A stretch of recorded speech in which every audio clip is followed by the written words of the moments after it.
ਸ਼੍ਰੀ ਅਕਾਲ। ਤੁਸੀਂ ਜੁੜੇ ਹੋਏ ਹੋ ਪੰਜਾਬੀ USA ਦੇ ਨਾਲ ਤੇ ਮੈਂ ਹਾਂ ਪ੍ਰਵੀਨ ਸ਼ਰਮਾ ਲੈ ਕੇ ਹਾਜ਼ਰ ਹਾਂ ਪ੍ਰੋਗਰਾਮ ਖਬਰ ਤੇ ਨਜ਼ਰ। ਖਬਰ ਤੇ ਨਜ਼ਰ ਪ੍ਰੋਗਰਾਮ ਦੇ ਵਿੱਚ ਕੀ ਅਹਿਮ ਤੇ ਕੀ ਖਾਸ ਖਬਰਾਂ ਨੂੰ ਲੈ ਕੇ ਚਰਚਾ ਕਰਨ ਦੇ ਲਈ ਜੁੜ ਚੁੱਕੇ ਨੇ ਪੰਜਾਬ ਤੋਂ ਸੀਨੀਅਰ ਪੱਤਰਕਾਰ, ਉੱਘੇ ਲੇਖਕ ਅਤੇ ਸਰਗਰਮ ਸਮਾਜਿਕ ਕਾਰਕੁਨ ਦੀਪਕ ਸ਼ਰਮਾ ਜਨਾਰਥਲ ਜੀ। ਸ਼ਰਮਾ ਜੀ, ਸਤਿ ਸ਼੍ਰੀ ਅਕਾਲ, ਸਵਾਗਤ ਹੈ ਜੀ। ਸਤਿ ਸ਼੍ਰੀ ਅਕਾਲ ਪ੍ਰਵੀਨ ਜੀ, ਸਾਰੇ ਦਰਸ਼ਕਾਂ ਨੂੰ ਸਰੋਤਿਆਂ ਨੂੰ ਪਿਆਰ ਭਰੀ ਸਤਿ ਸ਼੍ਰੀ ਅਕਾਲ। ਸਤਿ ਸ਼੍ਰੀ ਅਕਾਲ ਜੀ। ਪ੍ਰੋਗਰਾਮ ਦੇ ਵਿੱਚ ਅੱਗੇ ਵਧਣ ਤੋਂ ਪਹਿਲਾਂ ਧੰਨਵਾਦ ਕਰਦੇ ਚਲੀਏ ਸਪਾਂਸਰਸ ਦਾ, ਜਿਹੜੇ ਜ਼ਰੀਆ ਬਣਦੇ ਨੇ ਇਹਨਾਂ ਪ੍ਰੋਗਰਾਮਾਂ ਨੂੰ ਤੁਹਾਡੇ ਤੱਕ ਪਹੁੰਚਾਉਣ ਦੇ ਲਈ। ਖਾਲਸਾ ਇੰਸ਼ੋਰੈਂਸ ਏਜੰਸੀ ਵਾਲੇ, ਜਿਨ੍ਹਾਂ ਤੋਂ ਤੁਸੀਂ ਹਰ ਤਰੀਕੇ ਦੀ ਇੰਸ਼ੋਰੈਂਸ ਲੈ ਸਕਦੇ ਹੋ। ਇੰਸ਼ੋਰੈਂਸ ਬਾਰੇ ਪਤਾ ਕਰਨ ਦੇ ਲਈ ਇਹਨਾਂ ਦਾ ਨੰਬਰ ਹੈ 408-272-2500। ਇਹ 1992 ਤੋਂ ਲਗਾਤਾਰ ਇੰਸ਼ੋਰੈਂਸ ਬਿਜ਼ਨਸ ਦੇ ਵਿੱਚ ਸ਼ਾਨਦਾਰ ਸੇਵਾਵਾਂ ਦੇ ਰਹੇ ਨੇ ਤੇ ਅਮਰੀਕਾ ਭਰ ਦੇ ਵਿੱਚ ਇੰਸ਼ੋਰੈਂਸ ਕਰਦੇ ਨੇ।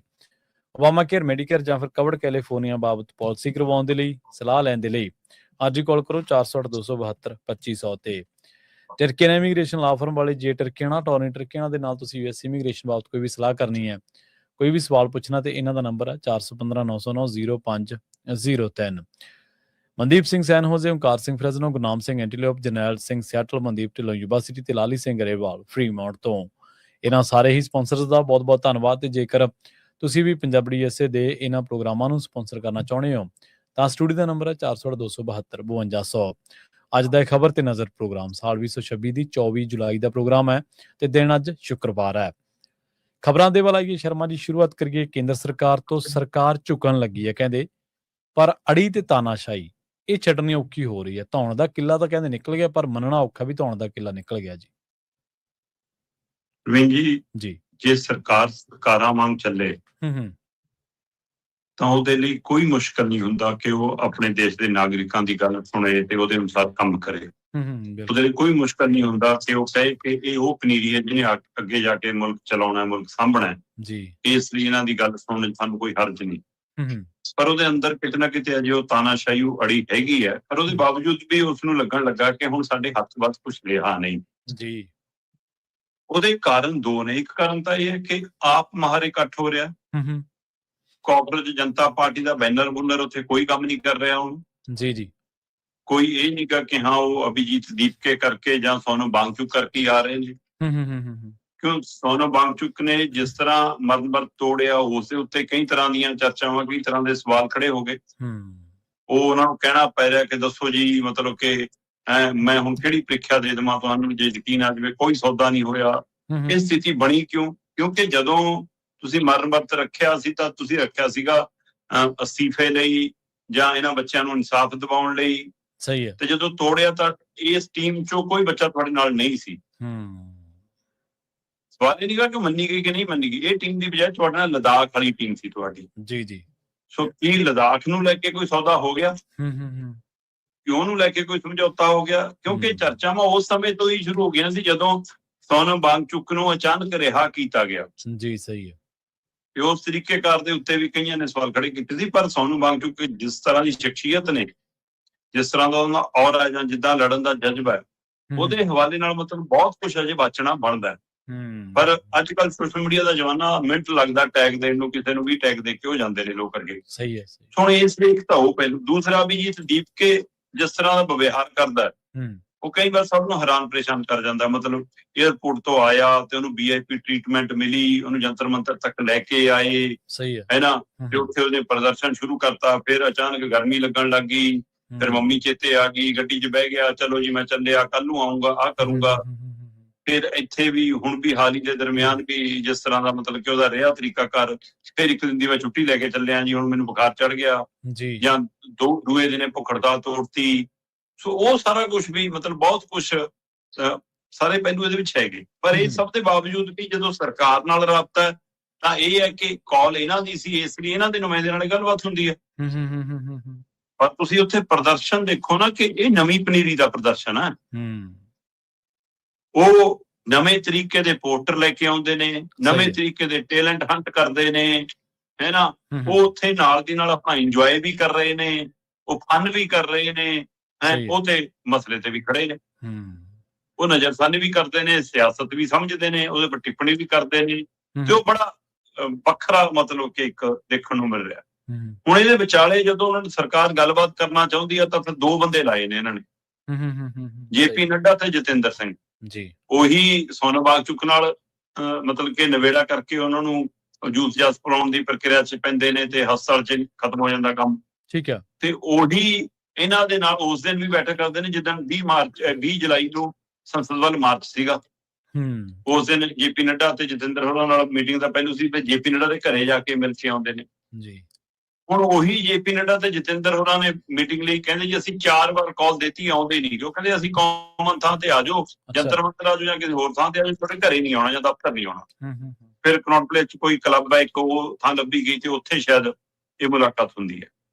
ਤੇ ਉਹ 2 ਘੰਟੇ ਚੱਲੀ ਮੁਲਾਕਾਤ ਦੇ ਵਿੱਚ ਕਹਿੰਦੇ ਜੀ ਕੇਂਦਰ 2 ਗੱਲਾਂ ਮੰਨਣ ਨੂੰ ਤਿਆਰ ਹੋ ਗਿਆ, ਮੁਆਵਜ਼ਿਆਂ ਨੂੰ ਵੀ ਤਿਆਰ ਹੋ ਗਿਆ, ਪੁਲਿਸ ਤੇ ਐਕਸ਼ਨ ਨੂੰ ਤਿਆਰ ਹੋ ਗਿਆ, ਤੇ ਜਿਨ੍ਹਾਂ ਦੇ ਉੱਤੇ ਕਾਰਵਾਈ ਹੋਈ, ਬੱਚਿਆਂ ਨੂੰ ਕੁੱਟਿਆ ਮਾਰਿਆ ਗਿਆ ਹੈ ਨਾ, ਉਹਨਾਂ ਦੇ ਲਈ ਵੀ ਮਤਲਬ ਕਿ ਸੋ ਜਾਂ ਜਿਹੜੇ ਜਾਨ ਗਵਾ ਕੇ ਨੀਟ ਪੇਪਰ 'ਚ ਉਹਨਾਂ ਦੇ ਲਈ ਰਾਹਤ ਰਾਸ਼ੀ ਮੁਆਵਜ਼ਾ ਵੀ। ਸੋ ਤੀਜੀ ਗੱਲ ਜਿਹੜੀ ਇਹ ਕਹਿੰਦੇ ਵੀ ਅਸੀਂ ਧਰਮਿੰਦਰ ਪ੍ਰਧਾਨ ਦੇ ਅਸਤੀਫੇ ਤੋਂ ਘੱਟ ਨਹੀਂ ਮੰਨਣਾ। ਧਰਮਿੰਦਰ ਪ੍ਰਧਾਨ ਦਾ ਅਸਤੀਫਾ ਸਾਡੇ ਲਈ ਅਹਿਮ ਆ, ਅਸੀਂ ਉਹ ਤੋਂ ਘੱਟ ਨਹੀਂ ਕੁਛ। ਉਹਦੇ ਉੱਤੇ ਮੰਤਰੀ ਸਾਹਿਬ ਕਹਿੰਦੇ ਵੀ ਪੁੱਛ ਕੇ ਦੱਸਾਂਗੇ, ਅਜੇ ਫੈਸਲਾ ਨਹੀਂ। ਬਿਲਕੁਲ ਸਹੀ ਕਿਹਾ ਜੇਪੀ ਨੱਡਾ ਹੋਰਾਂ। ਮੈਂ ਉਹਨਾਂ ਦੀ ਇਸ ਪ੍ਰਕਿਰਿਆ ਨਾਲ 100% ਸਹਿਮਤ ਹਾਂ। ਪ੍ਰਵੀਨ ਜੀ, ਜੇਪੀ ਨੱਡਾ ਕੋਲ ਕੋਈ ਤਾਕਤ ਨਹੀਂ ਕਿ ਉਹ ਫੈਸਲਾ ਲੈ ਲੈਣ ਮੀਟਿੰਗ 'ਚ। ਸਹੀ। ਉਹਦੇ ਕੋਲ ਕੋਈ ਸ਼ਕਤੀਆਂ ਨਹੀਂ ਗੀ, ਉਹ ਤਾਂ ਇੱਕ ਫੀਲਡ ਹੈ, ਉਹਨੂੰ ਨਾਂ ਨੂੰ ਇੱਕ ਟੈਗ ਮਿਲਿਆ ਮੰਤਰੀ ਦਾ। ਨਰਿੰਦਰ ਤੋਮਰ ਹਰ ਬੈਠਕ 'ਚ ਕਿਸਾਨਾਂ ਦੀ ਚਾਹੁੰਦਾ ਸੀ, ਕੋਈ ਫੈਸਲਾ ਨਹੀਂ ਲੈ ਸਕਦਾ ਸੀ। ਬਿਲਕੁਲ। ਉਹ ਘਰੋਂ ਤੁਰਦਾ ਸੀ, ਰਾਹ ਦੇ ਵਿੱਚ ਅਮਿਤ ਸ਼ਾਹ ਦੇ ਘਰੇ ਗੱਡੀ ਵਾੜ ਲੈਂਦਾ ਸੀ ਤੇ ਉੱਥੋਂ ਡਿਕਟੇਟ ਹੋ ਕੇ ਆਉਂਦਾ ਸੀ। ਤੇ ਚੱਲਦੀ ਮੀਟਿੰਗ 'ਚ ਜਦੋਂ ਕੋਈ ਪੇ ਚੜ ਜਾਂਦਾ ਸੀ, ਉੱਠ ਕੇ ਸਾਈਡ ਤੇ ਜਾ ਕੇ ਅਮਿਤ ਸ਼ਾਹ ਨੂੰ ਫੋਨ ਕਰਦਾ ਸੀ। ਸੋ ਇਸ ਲਈ ਜਿਹੜੇ ਚੱਲਦੇ ਹੀ ਉੱਥੋਂ ਨੇ, ਮਤਲਬ ਇੱਕ ਸਮਾਂ ਤਾਂ ਇਹ ਵੀ ਆ ਗਿਆ ਸੀਗਾ ਕਿ ਕੁੜਤਾ ਕਿਹੜਾ ਪਾਉਣਾ, ਜੈਕਟ ਕਿਹੜੀ ਪਾਉਣੀ ਆ, ਮਹਿਲਾ ਬੀਬੀਆਂ ਨੇ ਸਾੜੀ ਕਿਹੜੇ ਰੰਗ ਦੀ ਪਾ ਕੇ ਆਉਣੀ, ਇਹ ਵੀ ਪੀਐਮ ਹਾਊਸ 'ਚੋਂ ਤੈਅ ਹੁੰਦਾ ਸੀ। ਹੁਣ ਵੀ ਪਤਾ ਨਹੀਂ ਹੁੰਦਾ ਉਹ। ਸਹੀ। ਸੋ ਉਹੀ ਜਿਹੇ 'ਚ ਇਹਨਾਂ ਮੰਤਰੀਆਂ ਕੋਲ ਕੀ ਅਧਿਕਾਰ ਹੋਊਗਾ ਜੀ? ਫਿਰ ਉਹ ਤਾਂ ਵਿਚਾਰੇ ਜਿੰਨਾ ਕਿਹਾ ਸੈਕਟਰੀ ਮੰਗ ਆ ਕੇ ਦੱਸ ਗਏ, ਜਿਹੜਾ ਫੈਸਲਾ ਲੈਣਾ ਜੀ ਪੁੱਛ ਕੇ ਦੱਸਾਂਗੇ। ਅੱਜ ਕਹਿੰਦੇ ਜੀ 3:30 ਵਜੇ ਦੁਬਾਰਾ ਮੀਟਿੰਗ ਕਰਾਂਗੇ। ਇੱਧਰ ਕਾਂਗਰਸ ਜਨਤਾ ਪਾਰਟੀ ਦੇ ਜਿਹੜੇ 2 ਨੁਮਾਇੰਦੇ ਗਏ ਸੀ ਗੱਲਬਾਤ ਕਰਨ, ਉਹ ਕਹਿੰਦੇ ਜੀ ਮੁਆਵਜ਼ੇ ਦੇਣ ਨੂੰ ਵੀ ਤਿਆਰ ਨੇ 21 ਕਰੋੜ, ਪੁਲਿਸ ਤੇ ਕਾਰਵਾਈ ਨੂੰ ਵੀ ਤਿਆਰ ਨੇ, ਪਰ ਅਸੀਂ ਕਿਹਾ ਕਿ ਅਸਤੀਫਾ, ਕਹਿੰਦੇ ਅਸਤੀਫੇ ਤੇ ਵੀ ਅੱਜ ਮੰਨ ਜਾਣਗੇ ਜੀ, ਸਾਨੂੰ ਪਤਾ ਹੈ। ਠੀਕ ਹੈ। ਕਹਿੰਦੇ ਪਰ ਅਸੀਂ ਉਹਨਾਂ ਨੂੰ ਕਿਹਾ ਕਿ 1 ਦਿਨ ਛੱਡੋ, ਤੁਸੀਂ 2 ਦਿਨ ਲੈ ਲਓ, 3 ਦਿਨ ਲੈ ਲਓ, ਪਰ ਅਸਤੀਫੇ ਤੇ ਆਓਗੇ ਤਾਂ ਗੱਲ ਹੋਊਗੀ, ਨਹੀਂ ਅਸੀਂ ਫਿਰ ਇੱਕ ਵੱਡਾ ਮਾਰਚ ਕੱਢਾਂਗੇ ਦੇਸ਼ ਭਰ ਦੇ ਵਿੱਚ ਵੀ ਤੇ ਸੰਸਦ ਵੱਲ ਵੀ। ਸੋ ਇਸ ਲਈ ਕਹਿੰਦੇ ਕਿ ਸਰਕਾਰ ਬੈਕਫੁੱਟ ਤੇ ਜੀ। ਸਰਕਾਰ ਅੱਜ 3:30 ਵਜੇ ਦਾ ਦੁਬਾਰਾ ਮੀਟਿੰਗ ਦਾ ਸਮਾਂ ਰੱਖਿਆ ਗਿਆ। ਸੋ ਹੁਣ ਇਹਦੇ ਤੇ ਤਹਿਤ ਮਤਲਬ ਇਹ ਸਵਾਲ ਬਾਰ-ਬਾਰ ਹੈ ਕਿ ਇੱਕ ਮੰਤਰੀ ਨੂੰ ਬਚਾਉਣ ਲਈ ਸਾਰੀ ਕਵਾਇਦ ਕਿਉਂ ਹੈ? ਕੱਲ ਅਸਤੀਫਾ ਮਨਜ਼ੂਰ ਹੋ ਗਿਆ ਨਾ ਰਵਨੀਤ ਬਿੱਟੂ ਦਾ, ਕਿ ਜੀ ਹਾਂ ਕਿਉਂਕਿ ਉਹਦਾ ਕਾਰਜਕਾਲ ਖਤਮ ਹੋ ਗਿਆ, ਤੁਸੀਂ ਹਟਾਤਾ। ਹੁਣ ਨਿਰਮਲਾ ਸੀਤਾਰਮਨ ਨੂੰ ਤੁਸੀਂ ਬਦਲਣ ਨੂੰ ਫਿਰਦੇ ਹੋ, ਕਹਿੰਦਾ ਵਿਭਾਗ ਬਦਲ ਦਈਏ, ਉਹਨੂੰ ਲਾਂਭੇ ਕਰ ਲਈਏ, ਹੈ ਨਾ, ਚਾਹੇ ਕੈਬਨਿਟ 'ਚ ਰੱਖ ਲਈਏ ਪਰ ਹੋਰ ਕੋਈ ਦੇ ਦਈਏ ਮੰਤਰਾਲਾ। ਪਰ ਜੇ ਫੇਰ ਬਦਲ ਕਰਨਾ ਜੋ ਧਰਮਿੰਦਰ ਪ੍ਰਧਾਨ ਨੂੰ ਵੀ ਤੋੜ ਦੋ। ਉਹਨੂੰ ਬਚਾਉਣ ਪਿੱਛੇ ਕੀ ਕਾਰਨ ਹੈ? ਸਹੀ ਹੈ, ਇਹ ਤਾਂ ਦੱਸਣ। ਜ਼ਿੰਮੇਵਾਰੀ ਕਿਉਂ ਨਹੀਂ ਲੈਂਦੇ? ਨਾ ਸਰਕਾਰ ਲੈ ਰਹੀ ਹੈ, ਨਾ ਮੰਤਰੀ ਲੈ ਰਿਹਾ, ਨਾ ਪ੍ਰਧਾਨ ਮੰਤਰੀ ਲੈ ਰਿਹਾ। ਸੋ ਅਜਿਹੀ ਸਥਿਤੀ ਦੇ ਵਿੱਚ ਫਿਰ ਤਣਾਅ ਤਾਂ ਵਧੂਗਾ। ਤੇ ਆਪ ਹਮਾਰੇ ਬੱਚੇ ਆ ਰਹੇ ਨੇ, ਜਿਹੜੇ ਬੱਚੇ ਆ ਰਹੇ ਨੇ ਉਹਨਾਂ 'ਚ ਅੱਧ ਤੋਂ ਜ਼ਿਆਦਾ ਬੱਚੇ ਬੀਜੇਪੀ ਦੇ ਪਰਿਵਾਰਾਂ ਨਾਲ ਸੰਬੰਧਿਤ ਆ ਰਹੇ ਨੇ। ਆ ਕੇ ਖੁਦ ਦੱਸਦੇ ਨੇ ਕਿ ਮੇਰਾ ਬਾਪੂ ਬੀਜੇਪੀ 'ਚ ਹੈ, ਮੇਰੀ ਬੇਬੇ ਬੀਜੇਪੀ 'ਚ ਹੈ ਨਾ, ਅਸੀਂ ਆਰਐਸਐਸ ਨਾਲ ਰਹੇ ਹਾਂ ਜੀ, ਪਰ ਹੁਣ ਆਏ ਹਾਂ ਅਸੀਂ ਸ਼ਰੇਆਮ ਖੜੇ ਹਾਂ ਕਹਿੰਦੇ। ਸੋ ਇਹ ਚੀਜ਼ ਵੀ ਸਰਕਾਰ ਤੇ ਦਬਾਅ ਬਣਾਉਣ ਲਈ ਕਾਫੀ ਹੈ। ਤੇ ਜਿਸ ਤਰ੍ਹਾਂ ਦੇਸ਼ ਵਿਆਪੀ ਅੰਦੋਲਨ ਹੋ ਗਿਆ, ਪੰਜਾਬ ਦੇ ਵਿੱਚ ਵੀ ਕਈ ਥਾਵਾਂ ਤੇ, ਪਟਿਆਲੇ ਵੀ, ਲੁਧਿਆਣੇ ਵੀ, ਚੰਡੀਗੜ੍ਹ ਵੀ, ਉਧਰ ਹਰਿਆਣੇ 'ਚ ਵੀ, ਉਧਰ ਪੱਛਮੀ ਬੰਗਾਲ 'ਚ ਵੀ, ਉਧਰ ਭੋਪਾਲ ਮਹਾਰਾਸ਼ਟਰ 'ਚ ਵੀ, ਸਾਰੇ ਕਿਤੇ ਪ੍ਰਦਰਸ਼ਨ ਸ਼ੁਰੂ ਹੋ ਗਏ ਜੀ। ਸਹੀ। ਸੋ ਇਸ ਲਈ ਸਰਕਾਰ ਅੜੀ ਦਿਖਾਉਣਾ ਵੀ ਚਾਹੁੰਦੀ ਹੈ, ਤਾਨਾਸ਼ਾਹੀ ਕਾਇਮ ਵੀ ਰੱਖਣਾ ਚਾਹੁੰਦੀ ਹੈ, ਪਰ ਉਸ ਦੇ ਕੋਲ ਹੁਣ ਬਸ ਚੱਲ ਨਹੀਂ ਰਿਹਾ, ਇਸ ਲਈ ਉਸ ਨੂੰ ਮਜਬੂਰਨ ਝੁਕਣ ਦੇ ਰਾਹ ਵੀ ਪੈਣਾ ਪੈ ਰਿਹਾ। ਥੋੜਾ ਜਿਹਾ ਤਾਂ ਝੁਕ ਗਈ, ਅੱਜ ਦੇਖਦੇ ਹਾਂ ਕੀ ਹੁੰਦਾ। ਬਿਲਕੁਲ ਜੀ, ਲੋਕ ਤਾਂ ਉਂਗਲਾਂ ਟੁੱਟੀਆਂ ਜਿਹੜੀਆਂ ਪੁਲਿਸ ਦੇ ਡੰਡੇ ਨਾਲ, ਉਹ ਦਿਖਾ ਰਿਹਾ ਵੀ ਇਸੇ ਉਂਗਲ ਨਾਲ ਵੋਟ ਪਾਈ ਸੀ ਬੀਜੇਪੀ ਨੂੰ, ਕਮਲ ਦਾ ਫੁੱਲ ਨੱਪਿਆ ਸੀਗਾ ਇਸੇ ਉਂਗਲ ਦੇ ਨਾਲ ਹੀ, ਤੇ ਇਹੀ ਤੋੜਤੀ ਉਹਨਾਂ ਨੇ। ਜਿਹੜੀ ਤੁਸੀਂ ਨਰਿੰਦਰ ਤੋਮਰ ਦੀ ਗੱਲ ਕਰਦੇ ਆ, ਉਹ ਜਦੋਂ ਬੈਠਕਾਂ ਚੱਲਦੀਆਂ ਹੁੰਦੀਆਂ ਸੀ, ਬੈਠਕਾਂ ਦਾ ਦੌਰ ਹੁੰਦਾ ਸੀਗਾ, ਉਹ ਕਿਸਾਨ ਆਗੂਆਂ ਨੂੰ ਤਾਂ ਕਹਿੰਦੇ ਸੀ ਵੀ ਦੱਸੋ ਤੁਸੀਂ ਸਾਨੂੰ ਹੁਣ ਅਸੀਂ ਕੀ ਕਰਨਾ ਹੈ, ਉਹਨਾਂ ਨੂੰ ਤਾਂ ਕਹਿੰਦੇ ਸੀ ਤੁਸੀਂ ਹੁਣੇ ਦੱਸੋ। ਆਪ ਜਦੋਂ ਕਿਸਾਨ ਆਗੂ ਕਹਿ ਦਿੰਦੇ ਸੀ ਵੀ ਚਲੋ ਠੀਕ ਹੈ ਤੁਹਾਡੀ ਸ਼ਰਤ ਆ ਤੇ ਫਿਰ ਅਸੀਂ ਐਂ ਕਰ ਲੈਣਾ, ਤੇ ਜੇ ਅਸੀਂ ਐਂ ਕਰਤਾ ਕੀ ਤੁਸੀਂ ਐਂ ਕਰ ਲਓਗੇ? ਮਤਲਬ ਜੇ ਮੋੜਵਾਂ ਸਵਾਲ ਹੋ ਗਿਆ ਤੇ ਫਿਰ ਉੱਠ ਕੇ ਜਿਵੇਂ ਤੁਸੀਂ ਦੱਸਿਆ ਫੋਨ ਤੇ ਲੱਗ ਜਾਂਦੇ ਸੀ ਅਮਿਤ ਸ਼ਾਹ ਦੇ ਨਾਲ। ਇਸੇ ਕਰਕੇ ਤਾਂ ਗੱਲ ਨਹੀਂ ਨਾ ਨਿਬੜਦੀ ਸੀ, ਕਿਉਂਕਿ ਖੁਦ ਫੈਸਲਾ ਲੈਣ ਵਾਲੇ ਲੋਕ ਨਹੀਂ ਨਾ ਜਾਂਦੇ ਮੀਟਿੰਗਾਂ ਦੇ ਵਿੱਚ। ਲੋਕ ਨਹੀਂ ਜਾਂਦੇ, ਬਿਲਕੁਲ। ਰਿਮੋਟ ਕੰਟਰੋਲ ਲੋਕ ਹੋਵੇ ਮੰਤਰੀ ਨੂੰ ਕਿਉਂ ਫੈਸਲਾ ਲੈ ਸਕੇ ਆਪਣਾ ਆਪ। ਰਿਮੋਟ ਕੰਟਰੋਲ ਲੋਕ ਜਾਂਦੇ ਨੇ ਤੇ ਉਹ ਐਂ ਜਾਂਦੇ ਨੇ ਜਿਵੇਂ ਉਸ ਦੇ ਕੋਈ ਪ੍ਰਧਾਨ ਮੰਤਰੀ ਦੇ ਅਸਿਸਟੈਂਟ ਹੋਣ। ਜੇ ਮੰਤਰੀ ਖੁਦ ਹੋਣ, ਜੇ ਪਾਵਰਾਂ ਹੋਣ, ਫਿਰ ਤਾਂ ਅਗਲਾ ਤੁਰੰਤ ਹੀ ਫੈਸਲਾ ਲੈ ਲਵੇ। ਜੀ ਉਧਰ ਕਹਿੰਦੇ ਪ੍ਰਧਾਨ ਮੰਤਰੀ ਦੀ ਨੀਂਦ ਉੱਡੀ ਪਈ ਆ, ਰਾਤਾਂ ਨੂੰ ਅੱਜ ਕੱਲ ਜਾਗ ਰਹੇ ਨੇ ਜੀ। ਜੀ ਇਹ ਕੋਈ ਦੋ ਰਾਏ ਨਹੀਂ ਕਿ ਨਰਿੰਦਰ ਮੋਦੀ ਦੀ ਤੇ ਇਸ ਮੋਦੀ ਸਰਕਾਰ ਦੀ ਨੀਂਦ ਤਾਂ ਇਹਨਾਂ ਜਵਾਕਾਂ ਨੇ ਉਡਾ ਦਿੱਤੀ। ਇਹਨਾਂ ਜਵਾਕਾਂ ਨੇ ਨਹੀਂ, ਇਸ ਵਾਰ ਵਿਰੋਧੀ ਧਿਰ ਨੇ ਵੀ ਰੋਲ ਖਾਸਾ ਸਾਰਥਕ ਨਿਭਾਇਆ ਇਸ ਮਸਲੇ ਦੇ। ਖਾਸ ਕਰ ਰਾਹੁਲ ਗਾਂਧੀ ਜਿਸ ਐਕਸ਼ਨ ਚ ਪ੍ਰਧਾਨ ਮੰਤਰੀ ਮੋਦੀ ਦੇ ਘਰ ਦੇ ਮੂਹਰੇ ਜਾ ਕੇ ਅਚਾਨਕ ਧਰਨਾ ਲਾ ਦੇਣਾ, ਪੁਲਿਸ ਵੱਲੋਂ ਕੀਤੀ ਗਈ ਉਸ ਖਿੱਚੋਤਾਣ ਦਾ ਵੀ ਉਹਨਾਂ ਨੂੰ ਫਾਇਦਾ ਮਿਲ ਜਾਣਾ, ਇੱਕ ਵਿਸਤਾਰ ਪ੍ਰੈਸ ਕਾਨਫਰੰਸ ਕਰਕੇ ਕਈ ਰਾਜ ਪਾਜ ਉਧੇੜ ਦੇਣਾ, 152 ਪੇਪਰ ਲੀਕ ਦਾ ਮਾਮਲਾ, ਸਾਰਾ ਕੁਛ। ਫਿਰ ਉਹਨਾਂ ਬੱਚਿਆਂ ਨੂੰ ਸਾਹਮਣੇ ਲਿਆਉਣਾ, ਇਹ ਕਹਿੰਦੇ ਕਿ ਕੱਲੇ ਅਥਰੂ ਗੈਸ ਦੇ ਗੋਲੇ, ਕੱਲੇ ਲਾਠੀ ਚਾਰਜ, ਕੱਲੀਆਂ ਕਿੱਲ ਲੱਗੀਆਂ ਸੋਟੀਆਂ ਨਾਲ ਹੀ ਨਹੀਂ ਕੁੱਟੇ, ਕਿ ਇਹਨਾਂ ਤਾਂ ਗਨ ਦਾ ਵੀ ਇਸਤੇਮਾਲ ਹੋਇਆ ਜਿਹੜਾ ਜੰਮੂ ਕਸ਼ਮੀਰ ਚ ਲੋਕਾਂ ਦੇ ਕਰਦੇ ਸੀਗੇ। ਤੇ ਕਿਸੇ ਦੀ ਅੱਖ ਚਲੀ ਗਈ, ਕਿਸੇ ਦੀ ਬੋਡੀ ਸਾਰੀ ਛਿੱਲੀ ਗਈ, ਉਹ ਸਾਹਮਣੇ ਆ ਰਹੇ ਨੇ। ਇੱਕ ਨੂੰ JP ਨੱਡਾ ਮਿਲ ਕੇ ਹਾਲ ਚਾਲ ਪੁੱਛ ਰਹੇ ਨੇ, ਉਹ ਕਹਿ ਰਿਹਾ ਪੈਨਟ ਗਨ ਦਾ ਵਰਤੋਂ ਹੋਈ ਆ। ਇੱਕ ਨੂੰ ਰਾਹੁਲ ਗਾਂਧੀ ਮੀਡੀਆ ਸਾਹਮਣੇ ਪੇਸ਼ ਕਰ ਰਿਹਾ, ਉਹ ਕਹਿੰਦੇ ਪੈਨਟ ਗਨ ਦੀ ਹੋਈ ਆ, ਡਾਕਟਰਾਂ ਨੇ ਕਹਿੰਦਾ 1%। ਸੋ ਇਸ ਲਈ ਇਸ ਤਰੀਕੇ ਕਰਨ ਨਾਲ ਜਦੋਂ ਨਜਿੱਠਿਆ ਜਾ ਰਿਹਾ ਹੋਵੇ ਤਾਂ ਫਿਰ ਨੀਂਦ ਤਾਂ ਉੱਡਣੀ ਹੋਇਆ ਜੀ। ਇੱਕ ਇੱਧਰ ਰਹਿਣਾ ਹੁੰਦਾ ਜਵਾਕਾਂ ਦੇ ਅੰਦੋਲਨ ਨੇ ਨੀਂਦ ਉਡਾਈ ਹੈ। ਜੇ ਨੀਂਦ ਨਾ ਉੱਡੀ ਹੁੰਦੀ ਫਿਰ ਦੱਸੋ ਮੈਨੂੰ ਕੀ ਪਿਆ ਸੀ ਰਾਤ ਨੂੰ 12 ਵਜੇ ਉੱਠ ਕੇ ਵੀਡੀਓ ਬਣਾਉਣ ਦਾ। ਔਰ ਵੀਡੀਓ ਇਹ ਵੀ ਦੱਸਦੀ ਆ ਕਿ ਵੀਡੀਓ ਦੇ ਸਮੇਂ ਮੋਦੀ ਜੀ ਨਾਲ ਟੀਮ ਨਹੀਂ ਸੀ ਕੋਈ। ਆਪੇ ਕੈਮਰਾ ਕਿਸੇ ਮਤਲਬ ਮੋਬਾਈਲ ਕਿਸੇ ਕੰਧ ਕੁੰਧ ਤੇ ਰੱਖ ਕੇ, ਕਿਸੇ ਖਾਨੇ ਖੁੰਨੇ ਚ ਰੱਖ ਕੇ, ਕਿਸੇ ਕਿਤਾਬਾਂ ਜੀਆਂ ਚ ਪਿੱਛੇ ਰੱਖ ਕੇ, ਕਿਸੇ ਫਸਾ ਕੇ ਕਿਤੇ ਬਣਾਈ ਆ। ਅੱਛਾ, ਠੀਕ ਆ। ਚਿਹਰੇ ਦਾ ਨੇੜੇਪਣ ਉਹ ਦੱਸਦਾ ਹੈ ਕਿ ਵੀਡੀਓ ਫਰੇਮ ਵਾਈਜ਼ ਨਹੀਂ ਬਣੀ ਜਿਵੇਂ ਫਰੇਮ ਵਾਈਜ਼ ਬਣਦੀ ਆ। ਸੋ ਉੱਥੋਂ ਦਾ ਲਾ ਲਓ, ਇਹ ਡਰ ਨਹੀਂ ਤਾਂ ਹੋਰ ਕੀ ਆ। ਤੁਸੀਂ ਸਵੇਰ ਦਾ ਦਿਨ ਚੜ੍ਹਨ ਦਾ ਵੀ ਇੰਤਜ਼ਾਰ ਨਹੀਂ ਕਰ ਰਹੇ, ਸੂਰਜ ਚੜ੍ਹਨ ਦਾ ਵੀ ਇੰਤਜ਼ਾਰ ਨਹੀਂ ਕਰ ਰਹੇ। ਦੂਜਾ, ਇਹ ਡਰ ਨਹੀਂ ਤਾਂ ਹੋਰ ਕੀ ਆ ਕਿ ਜਿਹੜੀ ਗੱਲ ਤੁਹਾਨੂੰ ਸੰਸਦ ਚ ਕਹਿਣੀ ਚਾਹੀਦੀ ਸੀ ਉਹ ਤੁਸੀਂ ਵੀਡੀਓ ਰਾਹੀਂ ਪਾ ਕੇ ਇੱਕ ਪਾਸੇ, ਉਹ ਸਿੰਗਲ ਵੇ ਰੋਡ ਹੈ ਨਾ ਹੁਣ ਤੁਹਾਡਾ। ਟਰੈਕ ਤਾਂ ਹੋਈ ਆ ਨਾ, ਸਾਡੇ ਵਾਲਾ ਮੁੱਖ ਮੰਤਰੀ ਵੀ ਤੁਹਾਨੂੰ ਕਾਪੀ ਕਰਦਾ, ਉਹ ਵੀ 1 ਵੇ ਹੀ ਚੱਲਦਾ, ਤੇ ਤੁਸੀਂ ਵੀ 1 ਵੇ ਚੱਲਦੇ ਹੋ।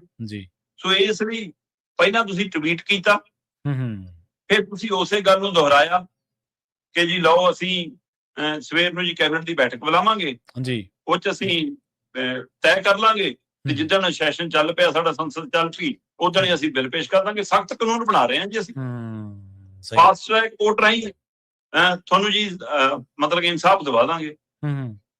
ਪ੍ਰਵੀਨ ਜੀ, ਕੀ ਪ੍ਰਧਾਨ ਮੰਤਰੀ ਜੀ ਨਿਊਜ਼ ਸਰਕਲ ਬਦਲਣਾ ਚਾਹੁੰਦੇ ਨੇ ਜਿਹਦੀ ਗੱਲ ਆਪਾਂ ਕਰਦੇ ਹਾਂ? ਸਹੀ ਹੈ। ਇਹ ਹੁਣ ਨੀਟ ਪੇਪਰ ਲੀਕ ਤੋਂ ਲੈ ਕੇ ਬੱਚਿਆਂ ਨਾਲ ਹੋਈ ਵਧੀਕੀ ਬੇਇਨਸਾਫੀ ਤੋਂ ਲੈ ਕੇ ਮਾਮਲਾ ਹੁਣ ਕਾਨੂੰਨ, ਸਖਤ ਕਾਨੂੰਨ ਬਣਾਉਣ ਤੇ ਆ ਜਾਵੇ ਤੇ ਚਰਚਾ ਇਹਦੀ ਤੁਰ ਪਵੇ, ਕਾਨੂੰਨ ਚਾਹ ਹੋਣਾ ਚਾਹੀਦਾ, ਕਾਨੂੰਨ ਚੋ ਹੋਣਾ ਚਾਹੀਦਾ।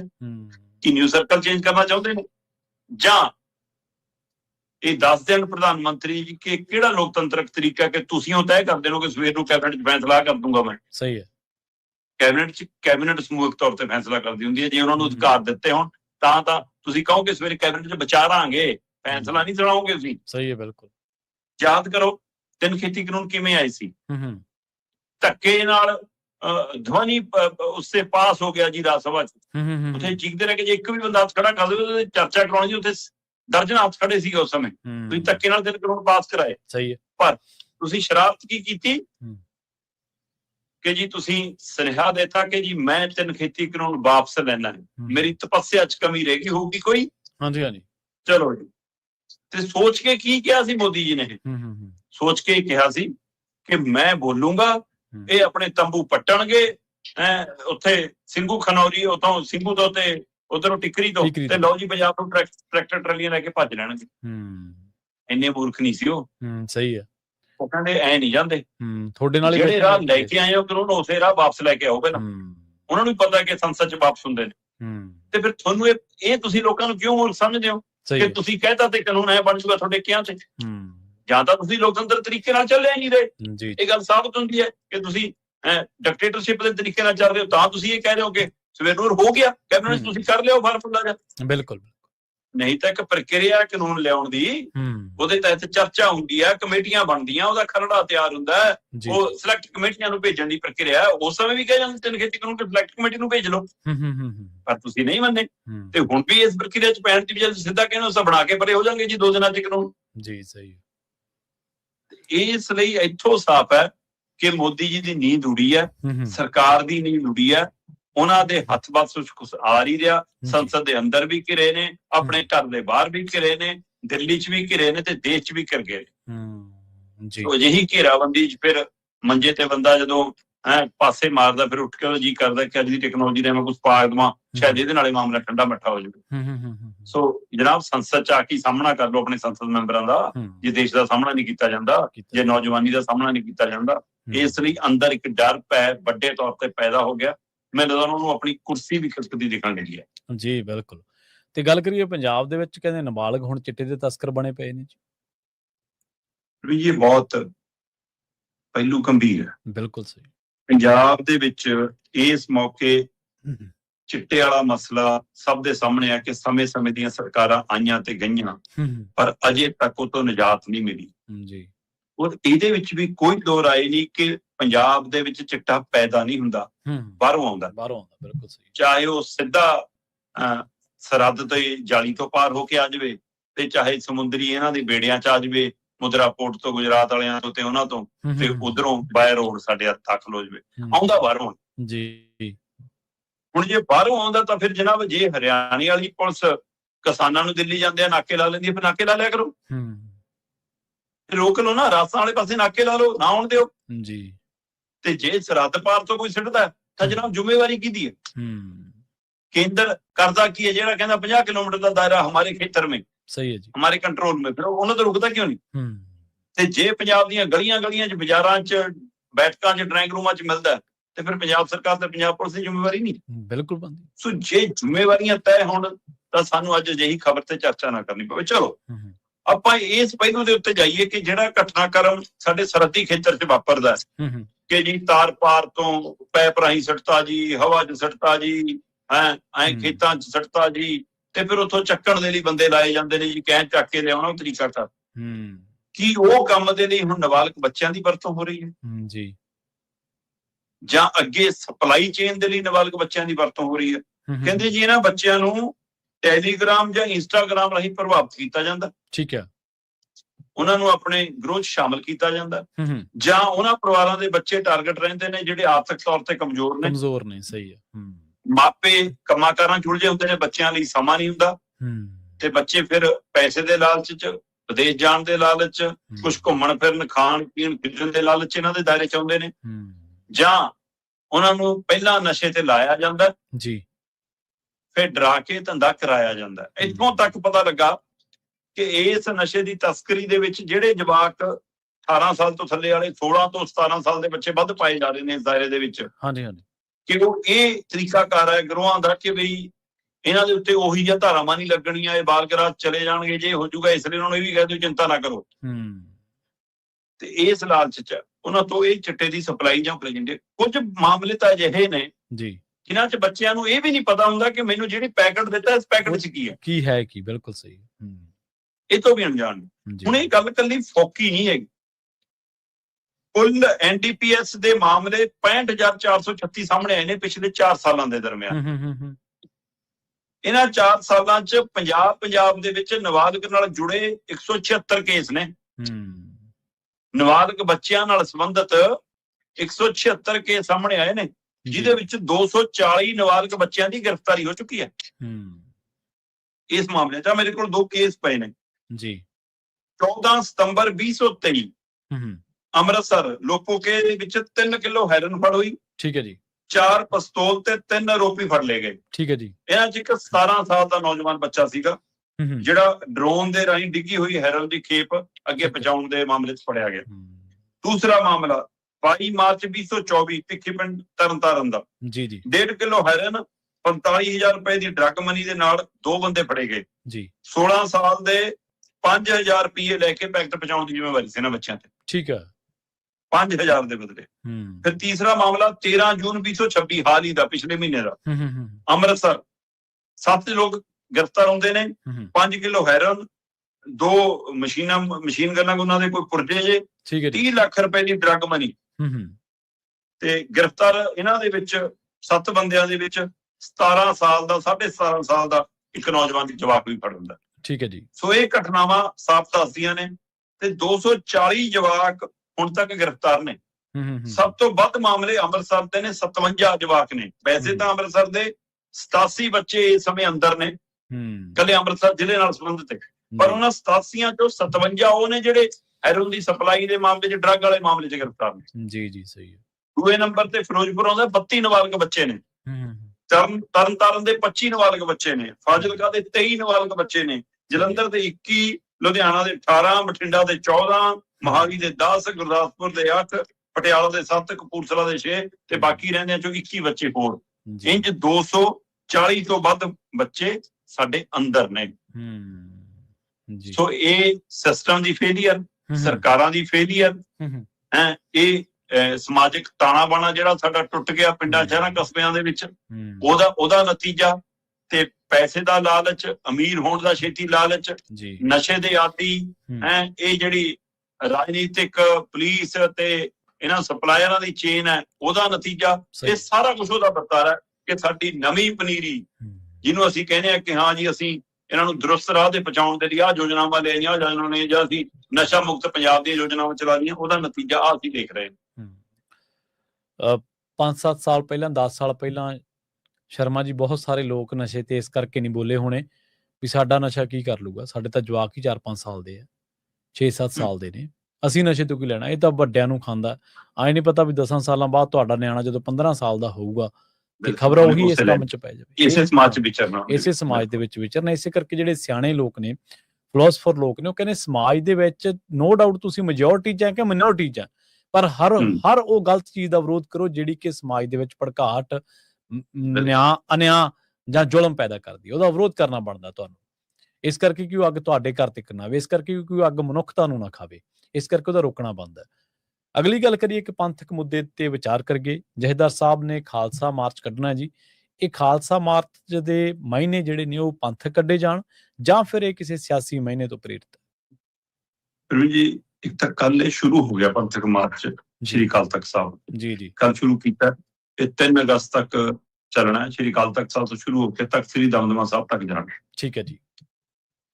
ਇਸ ਦੇ ਵਿੱਚ ਸਿੱਧਾ ਪਹਿਲੂ ਇਹ ਹੈ ਕਿ ਸ਼੍ਰੀ ਅਕਾਲ ਤਖਤ ਸਾਹਿਬ ਦੇ ਹੁਕਮ ਨੂੰ ਸਰਕਾਰ, ਮੁੱਖ ਮੰਤਰੀ ਉਵੇਂ ਸੀਰੀਅਸ ਗੰਭੀਰ ਨਹੀਂ ਲੈ ਰਿਹਾ। ਇਸ ਲਈ ਸੰਗਤ ਨੂੰ ਅਪੀਲ ਕਰਨ ਦੇ ਹਵਾਲੇ ਨਾਲ ਇਹ ਮਾਰਚ ਕੱਢਿਆ ਜਾ ਰਿਹਾ ਕਿ ਗੁਰੂ ਦੋਖੀ, ਪੰਥ ਵਿਰੋਧੀ, ਉਸ ਨੂੰ ਮੂੰਹ ਨਾ ਲਾਓ ਜਿਹੜਾ ਹੁਕਮ ਦਿੱਤਾ ਸੀ ਮੁੱਖ ਮੰਤਰੀ ਭਗਵੰਤ ਮਾਨ ਬਾਰੇ। ਕਿਉਂਕਿ ਸਰਕਾਰ ਦੀ ਜਾਂ ਮੁੱਖ ਮੰਤਰੀ ਦੀ ਚੁੱਪੀ ਬਹੁਤ ਵੱਡੀ ਹੁੰਦੀ ਜਾ ਰਹੀ। ਐਸੀ ਬਸ਼ਰਮੀ ਹੈ, ਤੁਸੀਂ ਇਹ ਅੰਦਾਜ਼ਾ ਲਾ ਲਓ ਕਿ ਪਟਿਆਲੇ ਦੇ ਵਿੱਚ ਉਹ ਕੁੱਟੇ ਜਵਾਕ ਆਪਣੇ ਜਿਹੜੇ ਕੱਚੇ ਜੇਈ ਸੀਗੇ ਹੈ ਨਾ, ਪਾਵਰਕਾਮ ਦੇ, ਹਾਂਜੀ ਹਾਂਜੀ ਬਿਲਕੁਲ, ਸਰਕਾਰ ਚੁੱਪ। ਖੰਨੇ ਦੇ ਵਿੱਚ ਕੁੱਟੇ ਜੀ ਮਨਰੇਗਾ ਵਾਲੇ ਮੁਲਾਜ਼ਮ ਸਾਰੇ, ਸਰਕਾਰ ਚੁੱਪ। ਤੇ ਜੀ ਆ ਹੁਣ ਜੋ ਕੁਛ ਬਰਨਾਲੇ 'ਚ ਹੋਇਆ ਸਫਾਈ ਕਰਮੀਆਂ ਨਾਲ, ਆ ਜੀ ਇੱਕ ਡੀਐਸਪੀ ਹੈ ਜੀ ਕਰਤਾ ਜੀ, ਕੱਲਾ ਡੀਐਸਪੀ ਨੇ ਕਾਰਵਾਈ ਕਰਤੀ, ਬਾਕੀ ਇੰਨੀ ਜਨਤਾ ਮੰਤਾ ਸੀ ਨਾਲ ਸਾਰੀ। ਸਹੀ ਹੈ, ਬਿਲਕੁਲ ਹੈ ਨਾ। ਚਲੋ ਜੀ ਹੁਣ ਟੋਟਲ ਮਾਮਲੇ 'ਚ ਚੁੱਪ ਹੈ ਸਰਕਾਰ। ਦਿੱਲੀ ਵਾਲੇ ਮਾਮਲੇ ਦੀ ਚੀਜ਼ 'ਚ ਹੰਝੂ ਵਹਾਈ ਜਾਂਦੇ ਨੇ ਕਿ ਹਾਂ ਪੁਲਿਸ ਨੇ ਤਸ਼ੱਦਦ ਕਰਤਾ, ਪੁਲਿਸ ਨੇ ਆਹ ਕਰਤਾ। ਤੁਹਾਡੀ ਪੁਲਿਸ ਜੋ ਕੁਛ ਕਰ ਗਈ ਹੈ ਉਹਦੇ 'ਚ ਤੁਸੀਂ ਚੁੱਪ ਹੋ। ਉਹਦੇ 'ਤੇ ਚੁੱਪ ਹੈ, ਸਹੀ। ਖਾਲੜਾ ਹੋਰਾਂ ਦੇ ਕਾਤਲਾਂ ਨੂੰ ਰਿਹਾਈ ਦੇ ਮਾਮਲੇ ਤੇ ਸਰਕਾਰ ਚੁੱਪ ਹੈ ਨਾ। ਤੇ ਜਾਗਤ ਜੋ ਸ੍ਰੀ ਗੁਰੂ ਗ੍ਰੰਥ ਸਾਹਿਬ ਸਤਿਕਾਰ ਸੋਧ ਵਾਲੇ ਮਾਮਲੇ ਤੇ ਉਵੇਂ ਪੈਰ ਧਰਾ ਨਹੀਂ ਕਰ ਰਹੇ, ਸਾਈਡ ਹੋ ਕੇ ਬਚ ਕੇ ਨਿਕਲ ਜਾਣਾ ਚਾਹੁੰਦੇ ਨੇ। ਆਪਣਾ ਵੀਡੀਓ ਕਾਂਡ ਵਾਲਾ ਮਾਮਲਾ ਆਇਆ, ਲੈਬ ਵਾਲਾ ਮਾਮਲਾ ਆਇਆ, FIR ਹੋ ਗਈ, ਰਿਪੋਰਟ ਹੋ ਗਈ, ਸਾਰਾ ਕੁਝ ਹੋ ਗਿਆ, ਸੱਚ ਸਾਹਮਣੇ ਆਉਣ ਲੱਗ ਪਏ, ਪਰ ਚੁੱਪ। ਹੁਣ ਇਹ ਚੁੱਪ ਨੂੰ ਕੀ ਜਥੇਦਾਰ ਸਾਹਿਬ ਏਦਾਂ ਤੋੜ ਪਾਉਣਗੇ? ਸਹੀ ਹੈ, ਕਿਉਂਕਿ ਜਥੇਦਾਰ ਸਾਹਿਬ ਦੇਖਦਾ ਰਹੇ ਨੇ ਕਿ ਮੇਰੇ ਹੁਕਮ ਤੋਂ ਬਾਅਦ ਵੀ ਇਕੱਠ ਵੀ ਹੁੰਦਾ ਹੈ, ਚਾਹੇ ਉਹ ਸਰਕਾਰੀ ਇਕੱਠ ਹੈ, ਚਾਹੇ ਉਹ ਸਰਕਾਰ ਦੇ ਮੁਲਾਜ਼ਮ, ਅਧਿਕਾਰੀ, ਨੁਮਾਇੰਦੇ ਆਉਂਦੇ ਨੇ, ਪਰ ਉਹ ਪੰਜਾਬ ਦੇ ਨਾਗਰਿਕ ਵੀ ਨੇ, ਉਹਨਾਂ 'ਚ ਬਹੁ ਗਿਣਤੀ ਸਿੱਖ ਭਾਈਚਾਰਾ ਹੈ। ਤੇ ਫਿਰ ਉਹ ਅਕਾਲ ਤਖਤ ਸਾਹਿਬ ਨੂੰ ਕਿਉਂ ਪਿੱਠ ਦਿਖਾਉਂਦਾ? ਪੈਸੇ ਹੁਕਮਨਾਮਾ ਤਾਂ ਸਾਰਿਆਂ ਲਈ ਹੋਇਆ, ਫਿਰ ਇੱਕ ਤਰ੍ਹਾਂ ਨਾਲ ਸਮਾਜਿਕ ਤੌਰ ਤੇ ਬਾਈਕਾਟ ਬਣਦਾ ਹੈ ਜੇ ਬੰਦਿਆਂ ਦਾ। ਹਾਂਜੀ ਹਾਂਜੀ ਬਿਲਕੁਲ। ਇਸ ਲਈ ਬਾਕੀ ਵਰਗਾਂ ਨੂੰ ਵੀ ਸੋਚਣਾ ਚਾਹੀਦਾ ਕਿ ਹਾਂ, ਪਰ ਉਹ ਕਹਿੰਦੇ ਜੀ ਉਧਰ ਸਰਕਾਰ ਹੈ, ਉਧਰ ਉਹ ਸਾਡਾ ਧਾਰਮਿਕ ਮਾਮਲਾ ਹੈ, ਇਹ ਸਾਡਾ ਸਰਕਾਰੀ ਮਾਮਲਾ ਹੈ, ਇਸ ਲਈ ਅਸੀਂ ਆਪਣੇ ਆਪ ਫੈਸਲਾ ਲਵਾਂਗੇ। ਤੇ ਵੀ ਸਾਨੂੰ ਜਿਹੜਾ 1000 ਰੁਪਇਆ ਪਾਉਂਦਾ, 1500 ਰੁਪਇਆ ਪਾਉਂਦਾ, ਸਾਨੂੰ ਬਿਜਲੀ ਦਾ ਮੁਫਤ ਦਿੰਦਾ, ਸਾਨੂੰ ਤਾਂ ਠੀਕ ਹੈ, ਕੋਈ ਨਾ ਧਰਮ ਦੇ ਨਾਂ ਦੇ ਉੱਤੇ ਅਸੀਂ ਦੇਖ ਕਰਾ ਕੇ ਮਾਫੀ ਮੰਗ ਲਾਂਗੇ। ਮਤਲਬ ਇਹਦਾ ਮਤਲਬ ਤਾਂ ਇਹੀ ਹੋਇਆ ਕਿ ਅਸੀਂ ਇਸ ਤਰੀਕੇ ਕਰਨ ਨਾਲ ਬਚਦੇ ਹਾਂ। ਹੁਣ ਜਥੇਦਾਰ ਸਾਹਿਬ ਕਹਿੰਦੇ ਵੀ ਆਪਾਂ ਸੰਗਤ ਨੂੰ ਸੁਚੇਤ ਕਰਨਾ। ਠੀਕ ਹੈ ਜੀ। ਕਿ ਆਪਾਂ ਸ਼੍ਰੀ ਅਕਾਲ ਤਖਤ ਸਾਹਿਬ ਤੋਂ ਇੱਕ ਖਾਲਸਾ ਵਹੀਰ, ਖਾਲਸਾ ਮਾਰਚ ਹੈ ਨਾ, ਮਤਲਬ ਸ਼੍ਰੀ ਗੁਰੂ ਗ੍ਰੰਥ ਸਾਹਿਬ ਜੀ ਦੀ ਅਗਵਾਈ ਹੇਠ 5 ਸਿੰਘ ਸਾਹਿਬਾਨਾਂ ਦੀ ਅਗਵਾਈ ਨਾਲ ਇਹ ਆਪਾਂ ਲੈ ਕੇ ਜਾਣਾ ਜੀ ਦਮਦਮਾ ਸਾਹਿਬ ਤੱਕ। ਤੁਰ ਪਏ ਜੀ, ਪੜਾਅ ਆਉਣਗੇ ਰਸਤੇ 'ਚ, 3 ਅਗਸਤ ਨੂੰ ਉੱਥੇ ਪਹੁੰਚਣਗੇ। ਠੀਕ ਹੈ ਜੀ। ਇਹਦੇ ਨਾਲ ਪੰਥਕ ਲਹਿਰ, ਪੰਥਕ ਚੇਤਨਾ, ਪੰਥਕ ਸਮਝ, ਮਰਿਆਦਾ ਦੀ ਸਮਝ ਸ਼ਾਇਦ ਪੈਦਾ ਹੋ ਜਾਵੇ ਜੀ। ਪਰ ਜੇ ਪਾਲਕੀ ਸਾਹਿਬ ਨੂੰ ਮੋਢਾ ਇੱਕ ਪਾਸੇ ਸੁਖਬੀਰ ਨੇ ਲਾਇਆ ਤੇ ਫਿਰ ਲੋਕ ਤਾਂ ਪੁੱਛਣਗੇ ਨਾ, ਸਹੀ ਹੈ, ਕਿ ਭਾਈ ਪੰਥ ਬਚਾਉਣ ਚੱਲੇ ਹੋ ਕਿ ਅਕਾਲੀ ਦਲ ਬਚਾਉਣ ਤੁਰੇ ਹੋ। ਵੈਸੇ ਸੁਖਬੀਰ ਬਾਦਲ ਨੂੰ ਕੋਈ ਰੋਕ ਥੋੜਾ ਸਕਦਾ ਧਾਰਮਿਕ ਇਸ ਤਰ੍ਹਾਂ ਆਉਣ 'ਚ, ਕਿਤੇ ਵੀ ਹਰੇਕ ਨੂੰ ਅਧਿਕਾਰ ਹੈ, ਬੰਦਾ ਆ ਸਕਦਾ ਹੈ। ਪਰ ਜਦੋਂ ਅਚੇਚਾ ਉਹਨੂੰ ਹੋਵੇ ਤੁਸੀਂ ਜੇ ਖਾਲਸਾ ਵੀਰ ਕੱਢਣ ਲੱਗੇ ਹੋ ਤਾਂ ਸਾਰੀਆਂ ਸਿੱਖ ਸੰਗਤਾਂ ਨੂੰ, ਸਿੱਖ ਨੁਮਾਇੰਦਿਆਂ ਨੂੰ, ਸਿੱਖ ਸੰਸਥਾਵਾਂ ਨੂੰ, ਸਿੱਖ ਸੰਗਠਨਾਂ ਨੂੰ, ਵੱਖ-ਵੱਖ ਅਕਾਲੀ ਦਲਾਂ ਨੂੰ, ਸਾਰਿਆਂ ਨੂੰ ਸੱਦਾ ਦਿਓ। ਫਿਰ ਦਿਓ ਸੱਦਾ ਕਿ ਜਿੰਨੇ ਅਕਾਲੀ ਦਲ ਹੈਗੇ, ਚਾਹੇ ਉਹ ਵਾਰਸ ਪੰਜਾਬ ਦੇ ਆ, ਚਾਹੇ ਉਹ ਪੁਨਰ ਸਰਜੀਤ ਆ, ਚਾਹੇ ਉਹ ਅਕਾਲੀ ਦਲ ਅੰਮ੍ਰਿਤਸਰ ਹੈ, ਤੇ ਚਾਹੇ ਅਕਾਲੀ ਦਲ ਇਹ ਹੈ, ਜਿਹੜੇ ਵੀ ਹੈਗੇ ਸਾਰੇ ਆ ਜਾਓ ਭਾਈ ਜੀ। ਸਾਰੀਆਂ ਸੰਗਠਨਾਂ ਨੂੰ ਸੱਦਾ ਦੇ ਲਓ, ਚਾਹੇ ਉਹ ਦਿੱਲੀ ਗੁਰਦੁਆਰਾ ਪ੍ਰਬੰਧਕ ਕਮੇਟੀ ਹੈ, ਚਾਹੇ ਹਰਿਆਣੇ ਵਾਲੀ ਕਮੇਟੀ ਹੈ, ਚਾਹੇ ਮਹਾਰਾਸ਼ਟਰ ਵਾਲੀ ਹੈ, ਚਾਹੇ ਪੰਜਾਬ ਵਾਲੀ ਹੈ, ਦਿਓ। ਸੋ ਇਸ ਲਈ ਜਦੋਂ ਤੁਸੀਂ ਇੱਕ ਖਾਸ ਚਿਹਰੇ ਨੂੰ, ਖਾਸ ਵਿਅਕਤੀ ਨੂੰ ਇਹ ਕਹਿ ਰਹੇ ਹੋ ਕਿ ਤੈਨੂੰ ਨਾਲ ਲੈ ਕੇ ਤੁਰਾਂਗੇ, ਐਸਜੀਪੀਸੀ ਦਾ ਪ੍ਰਧਾਨ, ਅਕਾਲੀ ਦਲ ਦਾ ਪ੍ਰਧਾਨ ਤੇ ਜਥੇਦਾਰ ਸਾਹਿਬ ਜੀ, ਫਿਰ ਇਸ ਨੂੰ ਪੰਥਕ ਮਾਰਚ ਕਹੀਏ ਕਿ ਸਿਆਸੀ ਮਾਰਚ ਕਹੀਏ? ਅਕਾਲੀ ਦਲ ਦੇ ਹੁਣ ਪੈਰ ਨਹੀਂ ਲੱਗ ਰਹੇ ਇਸ ਤਰੀਕੇ ਨਾਲ ਉਹਨਾਂ ਦੀ ਪ੍ਰਚਾਰ ਕਰਾਉਣਾ। ਉਹ ਤਾਂ ਪਹਿਲਾਂ ਹੀ ਕਹਿੰਦੇ ਨੇ ਕਿ ਇਹ ਤਾਂ ਆਪਣੇ ਭੋਗਾਂ ਦੇ ਤੱਕ ਗੁਰੂ ਦਾ ਲੰਗਰ ਲਵਾ ਲੈਂਦੇ ਨੇ, ਐਸਜੀਪੀਸੀ ਦਾ ਲੰਗਰ ਲਵਾ ਲੈਂਦੇ ਨੇ। ਹੁਣ ਤੁਸੀਂ ਇਹਦੇ ਰਾਹੀਂ ਜੇ ਉਹਨਾਂ ਦੇ ਪੈਰ ਧਰਾ ਕਰਨਾ ਤਾਂ ਪਹਿਲਾਂ ਹੀ ਜਾ ਕੇ ਜਾ ਰਿਹਾ ਕਿ ਕੰਟਰੋਲ ਸਾਰਾ ਕੁਛ ਇਹਨਾਂ ਦਾ। ਸੋ ਇਸ ਚੀਜ਼ ਤੇ ਫਿਰ ਇਹ ਵੀ ਸਵਾਲ ਖੜਾ ਕਿ ਭਾਈ ਜਿਹੜੇ ਹੁਕਮਨਾਮੇ ਦੀ ਗੱਲ ਕਰਦੇ ਹੋ, ਧਾਮੀ ਨੇ ਮੰਨੇ ਸੀ, ਉਹਨੂੰ ਵੀ ਤੁਸੀਂ ਮੋਢਾ ਲਵਾਇਆ ਬਣਾ ਲੇ। ਧਾਮੀ ਨੇ ਹੁਕਮਨਾਮਾ, ਉਹ ਵੀ ਤਾਂ ਹੁਕਮਨਾਮਾ ਸੀ ਨਾ ਕਿ 7 ਮੈਂਬਰੀ ਕਮੇਟੀ ਕਰੇ ਚੁੱਲ੍ਹੇ ਸਮੇਟਣ ਦਾ ਕੰਮ। ਸਹੀ ਹੈ। ਤੇ ਉਹ ਕਿਉਂ ਭੱਜ ਗਏ? ਉਹਨਾਂ ਨੇ ਹੁਕਮਨਾਮਾ ਕਿਉਂ ਨਹੀਂ ਮੰਨਿਆ? ਸੁਖਬੀਰ ਨੇ ਪੂਰਾ ਹੁਕਮਨਾਮਾ ਮੰਨ ਲਿਆ, ਉਹਦੇ ਲਈ ਵੀ ਸੀਗੀਆਂ ਉਹ ਜਿਹੜੀਆਂ ਛੱਡ ਕੇ ਭੱਜ ਗਿਆ ਵਿੱਚ ਰਾਜਨੀਤਿਕ ਫੈਸਲੇ ਉਹਦੇ ਲਈ। ਸੋ ਇਸ ਲਈ ਜੇ ਇਹ ਤਰੀਕਾ ਕਰ, ਫਿਰ ਇਹਦੇ ਵਿੱਚ ਰਾਜਨੀਤਿਕ ਝਲਕਾਰਾ ਵੱਧ ਪੈਂਦਾ। ਸਿਆਸੀ ਬੰਦੇ ਜਦੋਂ ਜਿੱਥੇ ਹਾਜ਼ਰ ਹੋਣਗੇ ਜੀ, ਉਸ ਮਾਮਲੇ ਦੇ ਵਿੱਚ ਉਹਨਾਂ ਦੇ ਸਿਆਸੀ ਅਰਥ ਤਾਂ ਕੱਢੇ ਜਾਣਗੇ। ਇਹ ਤਾਂ ਹੈ ਨਹੀਂ ਗਾ ਵੀ ਸਿਆਸੀ ਬੰਦਾ ਕਹੇ ਮੈਂ ਤਾਂ ਜਾਂ ਤਾਂ ਉਹ ਸਾਰਾ ਕੁਛ ਜੇ ਤਿਆਗ ਕੇ ਆ ਰਿਹਾ, ਫਿਰ ਤਾਂ ਚਲੋ ਗੱਲ ਹੀ ਵੱਖਰੀ ਹੈ ਵੀ ਮੈਂ ਤਾਂ ਇੱਕ ਆਮ ਸ਼ਰਧਾਲੂ ਵਜੋਂ ਆ ਰਿਹਾ ਜੀ, ਮੈਂ ਤਾਂ ਸਾਰੇ ਅਹੁਦੇ ਸਾਰਾ ਕੁਛ ਤਿਆਗ ਕੇ ਆ ਰਿਹਾ, ਫਿਰ ਤਾਂ ਚਲੋ ਠੀਕ ਆ। ਪਰ ਜਦੋਂ ਹੈ ਵੀ ਅਹੁਦੇ ਵੀ ਨੇ, ਸਾਰਾ ਕੁਛ ਆ, ਤੇ ਕੀ ਫਿਰ ਉਹਦੀ PR ਲਈ ਕੰਮ ਕੀਤੇ ਜਾ ਰਹੇ ਆ? ਇਹ ਚਲੋ ਚੰਗੀ ਗੱਲ ਹੈ ਜੇ ਪੰਥਕ ਮਨਸ਼ਾ ਹੋਵੇ ਤਾਂ ਵਧੀਆ ਗੱਲ ਹੈ, ਪਰ ਇਹਦੇ ਜੇ ਕੋਈ ਬੰਦਾ ਹਾਜ਼ਰ ਰਹਿੰਦਾ ਕਿਸੇ ਖਾਸ ਇਕੱਠ ਦੇ ਵਿੱਚ ਤਾਂ ਫਿਰ ਉਹਦੇ ਅਰਥ ਤਾਂ ਕੱਢੇ ਜਾਣਗੇ। ਜਾਂਦਿਆਂ ਦੀ ਗੱਲ ਕਰੀਏ ਕੌਮਾਂਤਰੀ ਵਰਤਾਰਿਆਂ ਦੇ ਬਾਰੇ ਚਰਚਾ ਕਰੀਏ। ਟਰੰਪ ਨੇ ਭਾਰਤ ਸਮੇਤ 7 ਦੇਸ਼ਾਂ ਦੇ ਉੱਤੇ ਟੈਰਿਫ ਠੋਕਤਾ ਜੀ। ਪ੍ਰਵੀਨ ਜੀ, ਪਤਾ ਨਹੀਂ ਬੰਦਾ ਕੀ ਖਾ ਕੇ ਜੰਮਿਆ ਹੈ, ਮਤਲਬ ਮਾਂ ਨੇ ਨਾ ਦੁਨੀਆ ਭਰ ਨੂੰ ਗਦੀ ਗੇਟ 'ਚ ਜਿਵੇਂ ਆਪਾਂ ਕਹਿਣਾ ਚ ਪਾਇਆ ਬੈਠਾ। ਇੱਧਰ ਤਾਂ $100 ਦੇ ਪਾਰ ਕੱਚਾ ਤੇਲ ਚਲਾ ਗਿਆ ਜੀ, ਉਹਦੀ ਮਾਰ ਸਾਰੇ ਮੁਲਕਾਂ ਤੇ ਪੈਣੀ ਹੈ। ਸਾਡੇ ਤਾਂ ਪੈਣੀ ਉਹ ਪੈਣੀ, ਅਕਸਰ ਤਿਆਰ ਖੜੇ ਆ। ਤੇ ਇੱਧਰ ਹੋਣਾ ਨਵਾਂ ਪੰਗਾ, ਮਤਲਬ ਭਾਰਤ ਦੇ ਉੱਤੇ ਵੀ 10% ਟੈਰਿਫ। ਭਾਰਤ ਦੇ ਉੱਤੇ ਕਿਉਂ? 17 ਮੁਲਕਾਂ ਨੂੰ ਇਸ ਦੀ ਲਪੇਟ ਚ ਲਿਆ ਉਹਨਾਂ ਨੇ। ਕਹਿੰਦੇ ਜੀ ਜਿਹੜੇ ਮਤਲਬ ਜਬਰੀ ਮਜ਼ਦੂਰੀ ਕਰਾ ਕੇ ਸਮਾਨ ਜਿਹੜਾ ਬਣਾਉਂਦੇ ਨੇ, ਉਹਦੇ ਵਿੱਚੋਂ ਅਸੀਂ ਇਹ ਤੈਅ ਕੀਤਾ ਕਿ ਉਹਨਾਂ ਮਾਮਲਿਆਂ 'ਚ ਅਸੀਂ 10 ਤੋਂ ਲੈ ਕੇ ਵੱਧ ਟੈਰਿਫ 13% ਤੱਕ ਲਾਉਣਾ।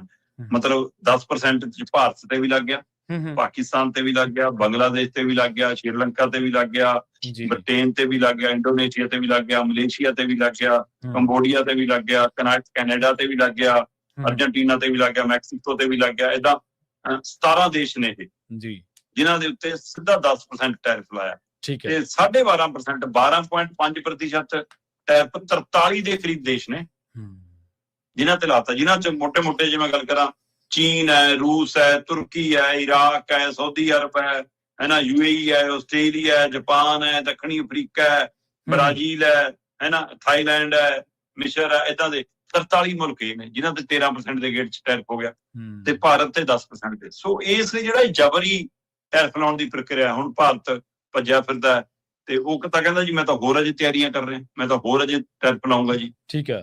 ਸੋ ਇਸ ਤਰੀਕੇ ਕਾਰਨ ਜਦੋਂ ਤੁਸੀਂ ਦੁਨੀਆ ਨਾਲ ਚੱਲੋਗੇ ਤਾਂ ਫਿਰ ਇਹ ਕਾਰੋਬਾਰੀ ਵਪਾਰੀ, ਕਿਉਂਕਿ ਭਾਰਤ ਨਾਲ ਵੱਡਾ ਕਾਰੋਬਾਰ ਹੈ, ਛੋਟਾ ਨਹੀਂਗਾ। ਸਹੀ ਹੈ।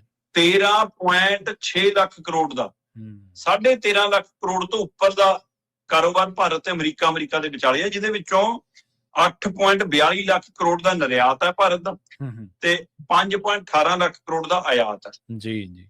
ਸੋ ਇਹ ਸਾਰਾ ਕੁਝ ਪ੍ਰਭਾਵਿਤ ਹੁੰਦਾ। ਹੋਰ ਛੱਡੋ, ਜੇ ਇਹ ਲੱਗਦਾ ਕਿ ਹਾਂ ਇਕੱਲੇ ਭਾਰਤ ਤੇ ਭਾਰ ਪੈ ਰਿਹਾ ਟੈਰਿਫ ਲਾਉਣ ਦਾ, ਨਾ, ਅਮਰੀਕਾ ਦੇ ਲਈ ਮਹਿੰਗਾਈ ਹੋਣੀ ਹੈ। ਕਹਿੰਦੇ 1 ਲੱਖ ਪ੍ਰਤੀ ਹਰ ਸਾਲ ਡਾਲਰ ਦਾ ਬੋਝ ਪੈ ਜਾਣਾ ਅਮਰੀਕੀਆਂ ਤੇ।